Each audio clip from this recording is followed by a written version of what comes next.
Ty, what do you think it is with Vrabel? Like, and I kind of asked him this question because you know how it was when we played with Bill. Like, you do that, you're going straight to the gulag in the hole. We might not see you for the rest of the season. But Mike has done a good job of giving guys a little bit longer leash. And I asked him, is that because he's a former player and he kind of understands the difficulty and what comes with playing the game? I think that, yes, as a former player, because, you expect so much, out of yourself. And when you have a coach that hasn't played, because I've had to tell a coach, Bill, before, it's like, hey, have you ever covered Randy Moss? Do you know what you're asking? You know what I mean? On certain situations, on this technique. So sometimes, when you get a coach who's never played at this level, he is just a coach. I don't care what you've seen before, but Mike Vrabel being a player, he knows what Ramondre might be feeling. So he's trying to give him, another chance. You know what I mean? You got to redeem yourself. But at the same time, you can't hurt the football team. So you have a player's coach who's been a player at that level. He's fought hard to get where he's at, as a player and as a coach. So, yes, Ramondre, he better be happy that he doesn't have Bill Belichick. I tell you that, because he wouldn't be seeing the field like this and getting other opportunities. So I give all the credit to Mike Vrabel for sticking with him and giving him an opportunity to try to get his confidence back. Ty, Mahomes and the Chiefs are 2-3, rough start to the season. Do you think that this is the year the end is coming for their brief little dynasty here? Absolutely. I don't think that. I mean, they're not looking good. Anything can change. It's still early in the season, and we can't forget that is Patrick Mahomes over there, and he shows some signs that he still got it. I think Travis Kelce, he's getting a little bit longer in the tooth, but he's still productive. But it just isn't the same spark that it used to be. Defensively, they're not as strong. So I think that they're on the downside. If they can pull it off, this will definitely be their last time, but I can't see the way they're playing right now and the teams that are getting better. I can't see anyone fearing Kansas City at this point. They struck fear in people before they stepped on the field. You can see that teams are not afraid of them anymore. They're not worried about the big names, the Kelce's, the Patrick Mahomes. They're not worried about that. So I think this is the end for the Kansas City Chiefs. We were talking earlier about A.J. Brown being unhappy in Philadelphia, and you're a guy who from time to time may have attempted a public negotiation, a renegotiation or two. Does bringing a guy to a team like this worry you at all, or do you feel like Wiggy was saying earlier, change the scenery and guys are completely different, and Steph Diggs is an example of that? Absolutely, bringing. If you can get A.J. Brown and pair him with Stefon Diggs, bring him. And then, A.J. Brown knows what he's doing. He know he just got that new contract, guaranteed a lot of money. And if you look at it, it's like, hey, every receiver wants the ball. So he's not doing anything that no other receiver would do in the same position. Keyshawn wrote a damn book about it. Come on, throw me the damn ball. Now, that's going public. He's trying to write a bestseller about it, but that's just the receiver position, and he wants to feel a part of the game. So if he's not, he's going to say something about it. Hell, he got enough, like I said, he got enough guaranteed contract that he can say what he want to say, and they just going to have to deal with it.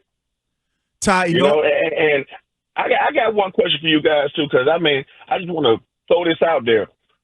Who the hell is the guy that is in charge of the game clock?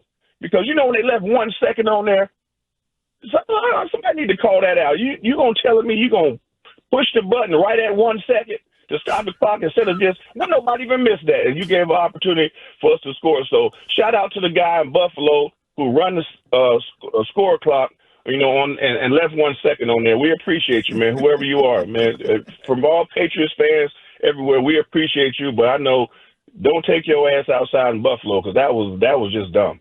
That Hunter Henry should have, that was on him, I thought, in that play where he waited to turn around. You had to know there was only 4 seconds because Drake threw it right away. Yeah. I agree. I was shocked there was still a second on the clock when they let them kick the field goal. But Hunter Henry played well. No matter what happened on that play, the guy who pushed the damn button. Right. Y'all, you didn't even have to push the button and say 1 second. Just let it go. You know what I mean? So I was like, yeah, thank you, because I didn't understand that one. Yeah. Time for the most entertaining play of the game, which is brought to you by Apex Entertainment. Visit 100,000 square feet of pure fun at Apex in Marlboro. What do we want to have in the running here? So I think Ty brought up earlier the Marcus Jones interception should be up there. I think that absolute laser beam to Stefon Diggs on the rollout down the sideline, like the Steph Diggs rollout. Yeah. That pass was, and he waited for him, and he was under pressure. Yep. That to me was the play of the game. But you're right about the interception. Absolutely, I agree with you on that one, Greg. And you can see that, like, the veteran, player that he is.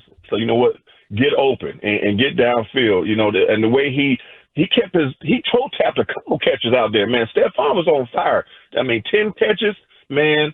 Hey, that he's going to be great, for Drake Maye. He is going to be great for him to have that veteran there. So again, Wiggy, if they get another wide receiver to pair with that, man, they Patriots, man, we got a chance. If anything happen in the new season in the playoffs, you never know how deep they can go. Right. I want to stay healthy. Since Wiggy and Shime have already booked the duck boats, I want to get you on record here. So on October 7th or whatever it is today, do they win the division? Yes or no, Tyler? Yes. I'm going yes. I say they can win the division because, I mean, think about it. The Jets, nothing. Only thing they have to worry about is Buffalo. So now they feel confident they can go out there and beat them. Of course, they're going to get better as well. I mean, who else? It's no one to worry about but Buffalo in the division. Yeah, the Jets stink. Miami stinks. Okay. And is Drake Maye the MVP? Of the season for the whole NFL? Yeah, that's what Shime said in his lead this morning. I said he can be the way he's playing. And normally, especially recently, it just goes to the best quarterback on the best team, and your schedule stinks. If you win the most games and win your division, there's a chance he is an MVP candidate. Well, yeah, I mean, I think he might be in the conversation, but no, because even with the great performance like this, they're still going to look at the stats. Even with this great win, 0 touchdowns. At the end of the day, they're going to look at those type of things too. And then when you have another team that's going to be in the playoffs and you look at Josh Allen and you look at some of the other quarterbacks, they're going to have the numbers as well. It's not just about wins and losses when it comes to quarterbacks. It's the numbers. And sometimes we get caught up into the stats. So I just don't know if his stats, are going to be like if he doesn't score more touchdowns. You know what I mean? Again, but I agree that he's going to be in the conversation. Last year, Lamar had way better stats than Josh Allen. Josh Allen was still your MVP because he had more wins. Look at how he was playing, though. Like I said, it's not all about stats.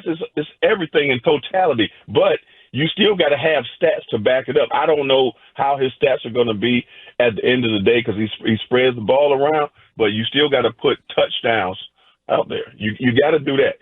Decrease interceptions. He doesn't have a lot of interceptions, but you have to have touchdowns. I would love to see him get MVP. I would absolutely love it, but I just think it's a little too soon to start talking MVP. I can say Pro Bowl. I'm very confident in saying that we have us a Pro Bowl quarterback in New England. And, Tom is gone, so we have something to look forward to in the future, and we got our guy. That is this week's Drake Take from Ty Law, presented by your New England Chevy dealers. Together, let's drive. All right, Ty Law. Well, it's exciting. I mean, that is undeniably a big win. There continue to be the naysayers who tell me the Bills just blew this one, and everybody has an off week, and that's all it was. So we shouldn't get too excited about it. No, the Pats. Yeah, we deserve to get excited around here. Like I'm excited. Look, I'm on the West Coast. It's 5:30 in the morning out here, right? I'm excited. I'm ready to go work out or something. The Patriots, I'm looking forward to this. I can't wait to get back there to tailgate. It makes it more fun for everybody. I'm tired of talking about what they should have done, what they could have done, and reminiscing about the old days. Damn it, we can talk about the Patriots right now. Mike Vrabel, we gotta give them their flowers. Now we gonna bust them down if they don't play well, but we got to give them their flowers today. All right, Ty Law, it is always a pleasure. Great to hear your voice. We'll talk to you again next week. All right, guys. Later.